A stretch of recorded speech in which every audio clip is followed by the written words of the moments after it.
Assalamualaikum warahmatullahi wabarakatuh.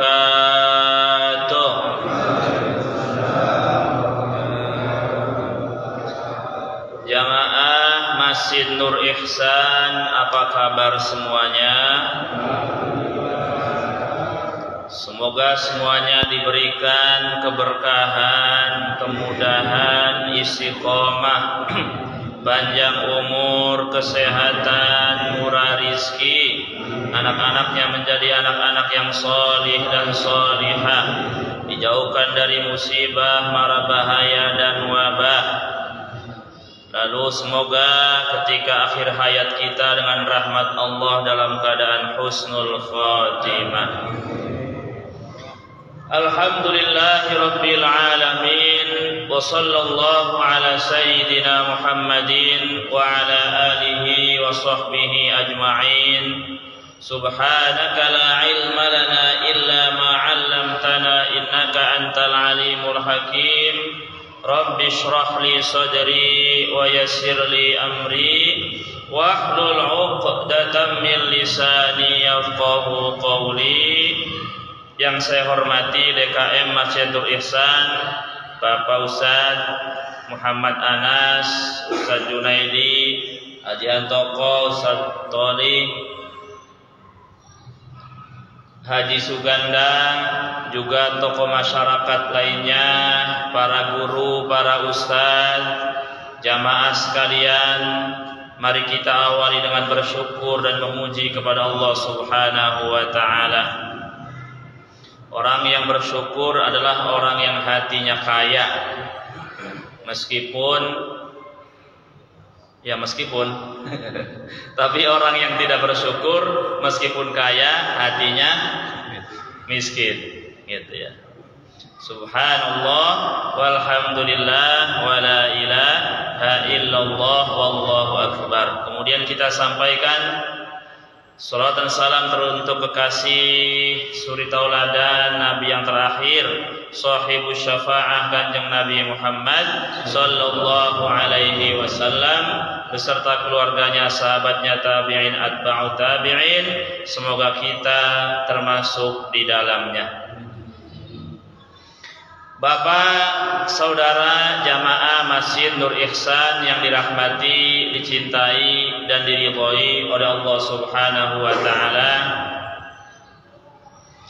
yang dicari oleh orang Islam adalah kehidupan yang berkah. Surat Al-Mulk diawali dengan tabarakalladzi biyadihil mulku. Maha berkah Allah yang di tangannya ada kekuasaan, ada kerajaan. Surat Ar-Rahman diakhiri dengan kata-kata berkah. Tabarakasmu rabbika dzil jalali wal ikram.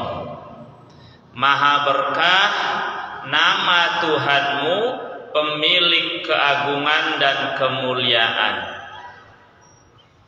Maka kenapa umat Islam memulai sesuatu perbuatan yang terpuji, yang bernilai dalam agama, diharuskan membaca basmalah?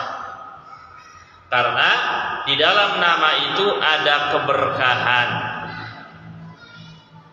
Kemudian alam semesta ini sangat tergantung kepada Allah Subhanahu wa ta'ala, termasuk diri kita.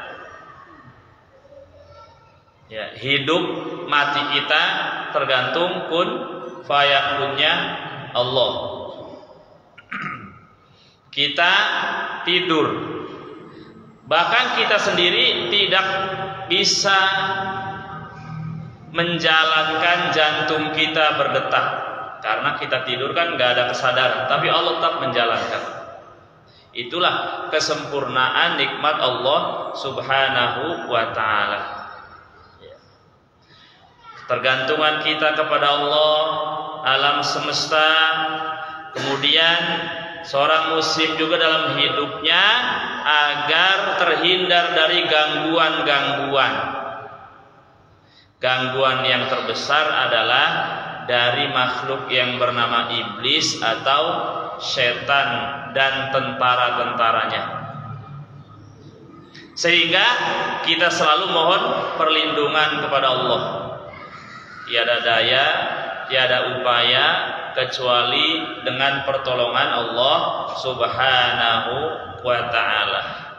Dengan bismillah kita mengingat sifat maha kasih sayangnya Allah, Ar-Rahman Ar-Rahim. Baca Asmaul Husna.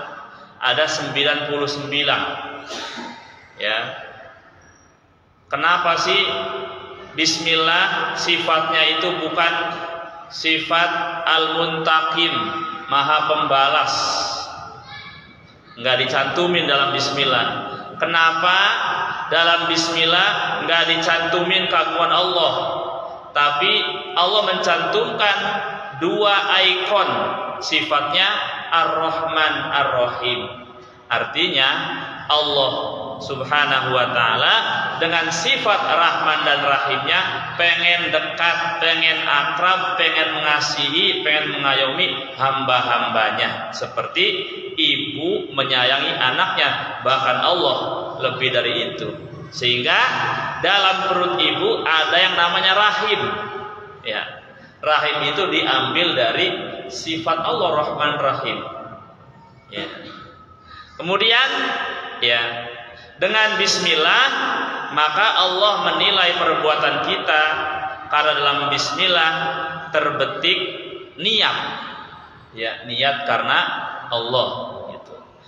Ya. Ini kemudian yang membuat orang Islam seluruh aktivitasnya diberkahi. Kulli amrin dzibalin la yubda'u fihi bi bismillah fahuwa akhtar. Setiap urusan yang mulia yang bernilai diawali ya, yang tidak diawali dengan bismillah, maka terputus dari keberkahan, dari rahmat Allah Subhanahu wa ta'ala. Baik, Bapak Saudara yang dirahmati, dicintai dan diridhoi oleh Allah Subhanahu wa ta'ala, kita lanjutkan kajian kitab Al-Azkar. Al-Fatihah li sahibi hadzal kitab.